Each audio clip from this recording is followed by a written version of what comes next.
Bueno, la segunda parte vamos a hablar de las venas, eh, que también es una parte muy importante de nuestro sistema circulatorio. Hay de gran calibre, de mediano calibre, de pequeño calibre y luego las vénulas. Y dentro de las vénulas tenemos las vénulas postcapilares y las vénulas musculares. A rasgos generales, lógicamente, la mayor parte, las paredes de las venas en general son más delgadas que las arterias, quizás porque la musculatura en las arterias está más desarrollada y las membranas elásticas, sin embargo aquí no. De hecho, lo que es predominante en las venas es la túnica adventicia y lo que es muy delgadito es la túnica íntima, esta apenas se va a vislumbrar. Fijaros que está el endotelio, que es así poligonal, su lámina basal, y este tejido subendotelial, que es donde estaría la musculatura lisa, ahí eh, es muy, muy delgadito en las tres. De hecho, ya en las pequeñas apenas se ve. Como iba diciendo, en cuanto a la musculatura, aquí la disposición de la musculatura lo hace en forma de haces circulares o espirales, que esto es muy curioso de ver. En las venas quizás más grandes, de gran calibre, en la parte de la adventicia, esto es lo que más sobresale. O sea, en las tres es lo más grueso, pero esta es especialmente gruesa. La clasificación que se hace es en función pues, de ese diámetro, de ese calibre, ¿no? Son varios calibres, como os lo he dicho. Esta adventicia, en las de gran calibre, como pasaba en las arterias, tiene su propio vasa vasorum, perdón, que es algo que sí que siguen teniendo. Vale, aquí vamos a ver una vena de mediano calibre. Eh, ¿Cómo podemos distinguir? Es decir, ¿esto es la capa íntima? ¿Esta es la capa media? Pues no. Os va a sorprender porque fijaros cómo estaría. La capa íntima es muy delgadita, muy, muy delgadita. Apenas es su capa endotelial con su lámina basal, con el subendotelio, con algo de musculatura. Y luego estaría enseguida, todo esto de aquí a aquí es la capa media y ya todo esto es la capa adventicia. Eso es lo que más sorprende, es decir, acordaros que la adventicia es lo más grueso y esto es una vena de tamaño mediano. Vamos a fijarnos un poquito más. Aquí se verían muy bien los núcleos de las células endoteliales en esta túnica íntima. Fijaros qué delgadita es, apenas es esto, es decir, es la capa endotelial, esta monocapa, con su lámina basal, que se ve muy bien ahí, algo de musculatura lisa, algo de fibras elásticas, pero es muy delgadito. Luego tenemos la capa media con esas fibras musculares, que bueno, lógicamente son lisas, y esta sería la adventicia. La capa adventicia, podemos ver ahí las fibras de colágeno, estos colágenos, se ponen colágeno, fibroblastos, ¿vale? Y algo de fibras elásticas, pero muy poquitas. Aquí vemos lo que quizás sorprende. Esta es una vena de tamaño pequeño. Entonces, ¿dónde está la túnica íntima? ¿Es esto? Pues ya veréis que la túnica íntima, esto está a 200 de aumento, ¿vale? 200 micrómetros, o sea que esto se ve bastante grande.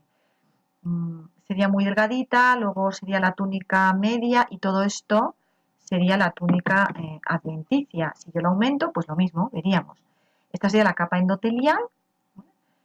Fijaros que esta es la túnica media. En las pequeñas apenas hay, sería su lámina basal y algo de tejido subendotelial. Y a medida que nos acercamos, digamos, lo que está más cerca de los capilares, desde luego ya solamente es lo que son las células con su lámina basal. La túnica media, pues lo mismo, son con su tejido muscular y lo que quizás llama muchísimo la atención es la cantidad de adventicia que hay. Vamos a hablar de las válvulas. Las válvulas venosas son necesarias porque lo que hacen es impedir ese reflujo de la sangre.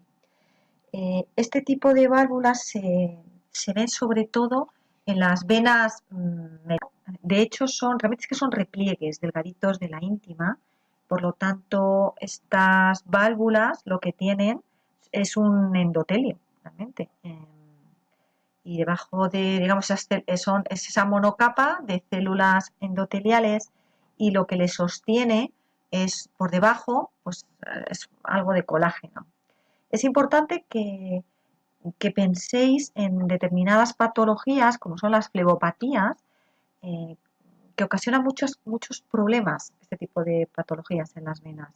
Por ejemplo, la trombosis, que esto ya se verá un poco más adelante. Hay algunas venas que tienen una estructura muy particular y me parece curioso que lo sepáis.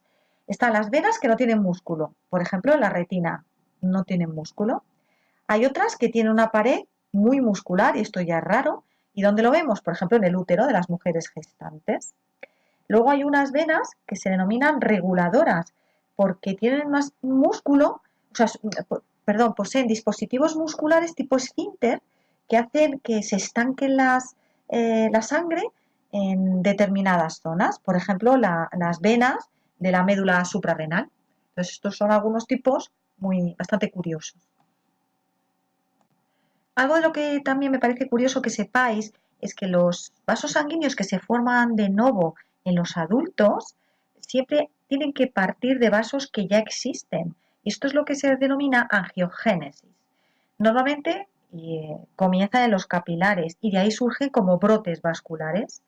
Entonces esto es muy curioso porque es como si fueran hijitos de los vasos ya preexistentes. Otra cosa es la formación de los vasos sanguíneos durante el periodo embrionario, que en este caso el nombre que reciben es vasculogénesis, ¿vale? O sea que no es lo mismo que la angiogénesis. De hecho, la vasculogénesis comienza en unas células que son las precursoras de las células endoteliales.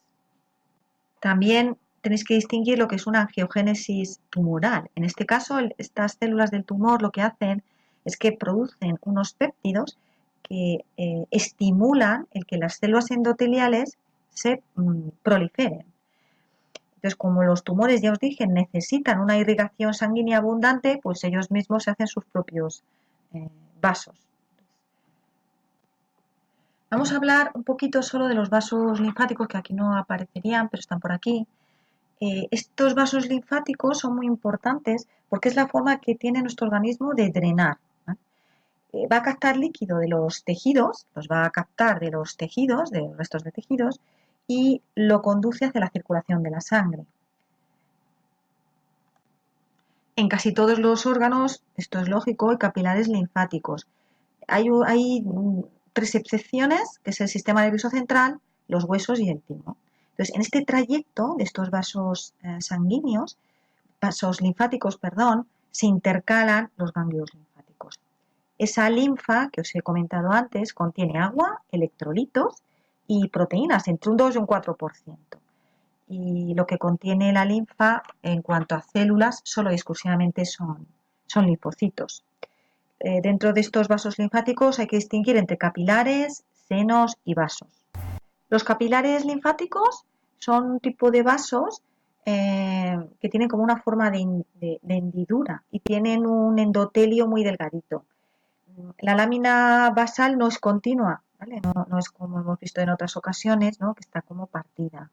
Los senos linfáticos, sus paredes están formados solos y exclusivamente por células endoteliales, pero muy delgaditas. Los vasos linfáticos de calibre mayor, los hay de calibre mayor, mediano y pequeño. Pues los que son mayores tienen pues esa capa de células endoteliales, tiene un tejido subendotelial y luego debajo de este tejido subendotelial tiene unas células musculares lisas y una capa de adventicia.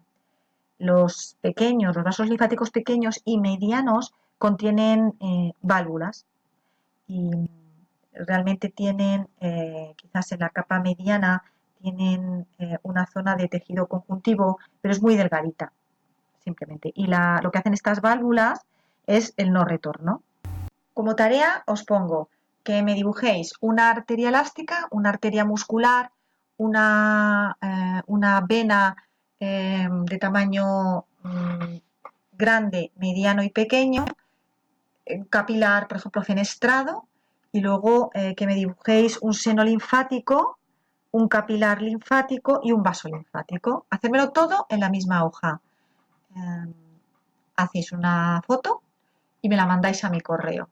Entonces, esa es la tarea que os pongo para esta primera parte. Y ya en cuanto nos veamos la próxima semana, como os he dicho en el correo, haremos lo siguiente.